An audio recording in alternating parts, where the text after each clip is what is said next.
Hello दर्शकों, मैं live आ चुका हूँ। आप सब लोग कैसे हैं? मैं यही ध्यान और भावना करता हूँ कि आप सब लोग कुशल मंगल से होंगे, प्रसन्नचित्त होंगे, खुश होंगे। तो आइए चलते हैं धम्म चर्चा की तरफ। जैसा कि हम लोगों का धम्मपद का गाथाओं का पाठ चल रहा है, तो आज धम्मपद की 50वीं गाथा है, पुष्पवग की 7वीं गाथा है।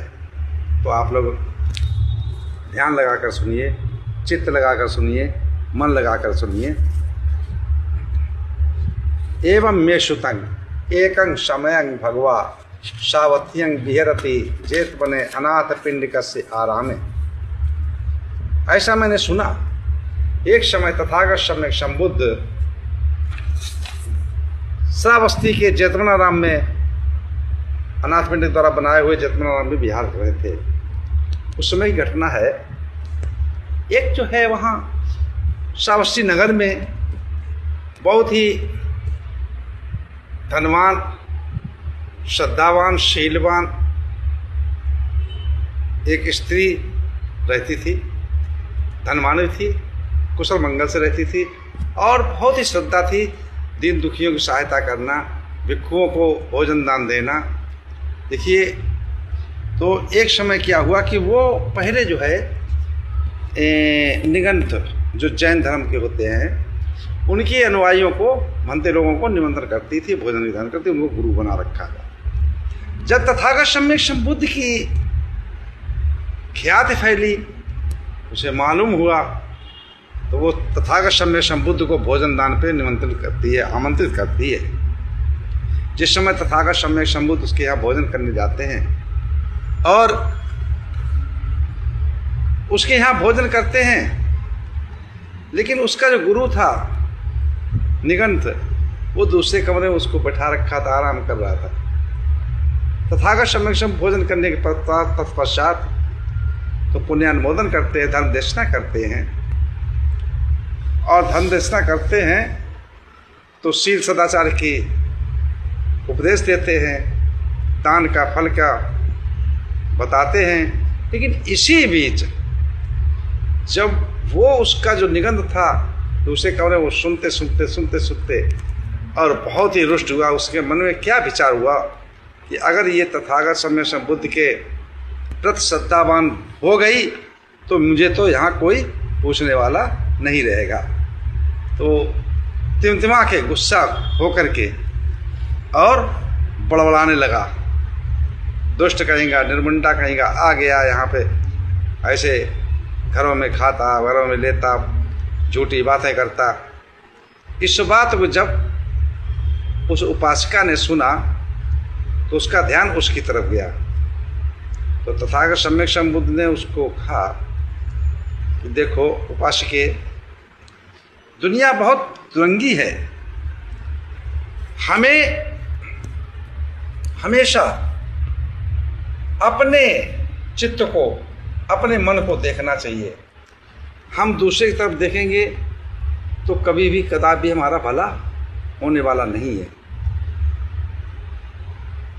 हम जैसे कि स्वाभाविक रूप से आप लोगों ने देखा होगा कि जो है मनुष्य दूसरों की बुराइयां या भलाइयां, कर्म को कर्म देखता है, कुशल अकुशल कर्म देखता है, लेकिन अपने अंदर क्या बुराइयां हैं, क्या कमियां हैं, क्या अच्छाइयां, उनको कदापि देखता नहीं है।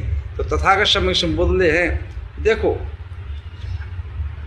ये पुष्पों का बाग है, अगर दूसरे के पुष्प में आप खोजबीन करोगे, चुनोगे, तो आप कदापि अच्छे नहीं चुन सकते, खराब ही चुनोगे, चुनने नहीं देगा, है ना।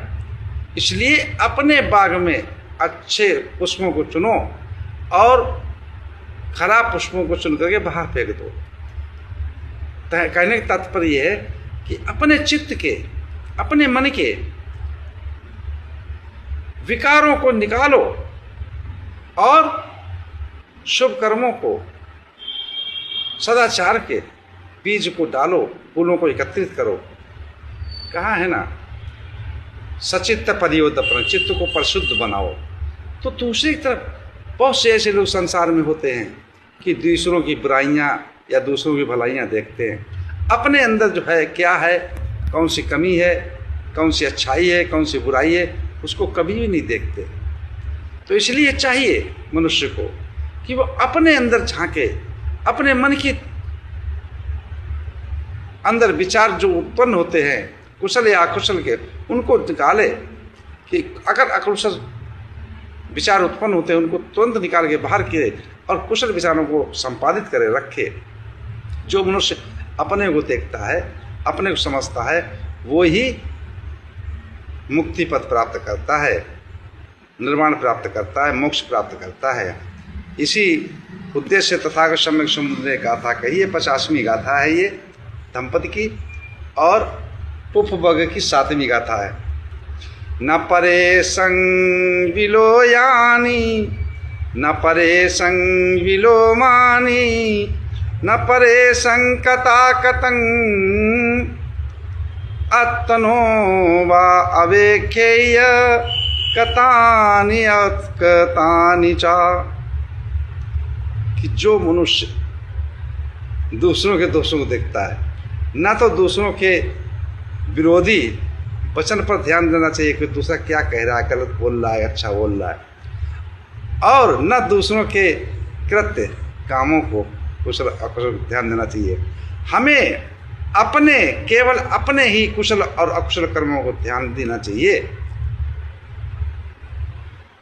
इसका संपादन करना चाहिए कुशल कर्मों का। तो इसका अर्थ यही था। इसी के साथ मैं अपनी वाणी विराम देता हूँ। आप सब लोगों को मंगल हो, कल्याण हो, सुखी जीवन हो, निरोगी काया हो, दुख दूर हो जाए, सुख से वास करो, हमेशा प्रशंसित करो। आप सब लोगों को मंगल हो, मंगल हो, मंगल हो।